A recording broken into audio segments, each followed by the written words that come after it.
In South Mumbai lies the most expensive house in the world, the Antilia. Actually, Buckingham Palace is worth more, but technically both were built on Indian wealth. Mukesh Ambani is the billionaire who commissioned the house, or I guess palace. If you read the news recently, his son, Anand Ambani, just got married last week with attendees like Rihanna and Mark Zuckerberg attending the wedding. I'm assuming he's going to move into the palace with his dad with his new wife after the wedding. The Antilia, named after a mythical island in the Atlantic, is 27 stories tall with 65,000 square feet of living space. To put that into perspective, it's 15% bigger than an American football field. Designed by Chicago firm Perkins & Will, the Antilia just looks like a modern glass skyscraper from the outside. Except it's not an apartment building because it only serves one family. So how does one billionaire family even use all this space? Well, let's start from the bottom. At the base is a 6-story garage.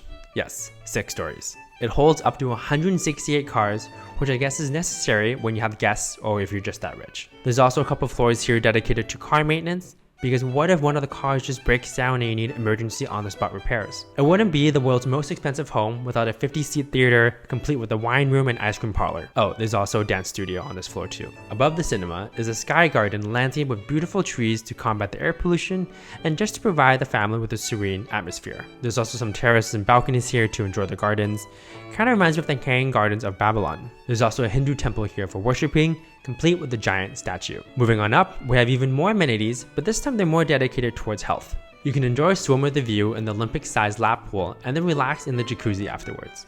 Rumor says there's also a snow room that will blow snowflakes out of the walls so that you can cool down during the hot Indian summers. For entertaining, the Antilia features a giant ballroom with 80% of its ceiling covered in crystal chandeliers. Moving on up again, the next section of the building features the guest apartments. When you're a billionaire, why have your guests stay in hotels or just guest rooms when they can have their entire wing inside your skyscraper? The top 6 floors are reserved for the family residences, and that's actually where the family lives, which is pretty modest if you think about it given the rest of the building. And finally, we have the roof that features 3 helipads. Oh, I forgot to mention there's also space in the building for 600 staff members who work around the clock to service the building and the family. 9 high-speed elevators help move people around to different floors, and the entire building can withstand a magnitude 8 earthquake. Construction started in 2006 and lasted for 5 years. Part of the reason it took so long was because each floor and room had to be different.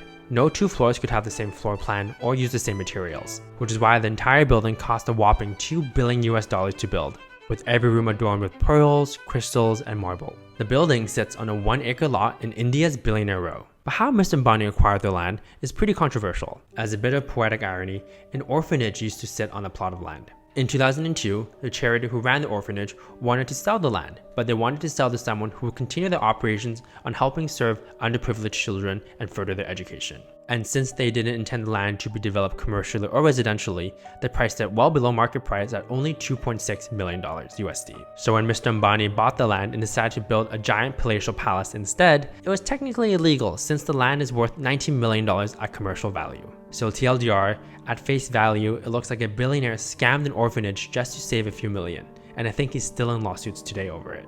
To be honest, it feels pretty dystopian for the world's most expensive house to be built on top of an illegally acquired orphanage meant to help the poor. If you ever visited or lived in Antilia, you could look out and see the biggest slum in the world just across the street. Kind of feels like a towering symbolism for the wealth inequality in India. India has gone through extreme economic growth in the past 30 years, propelling people to massive new fortunes like Mr. Ambani.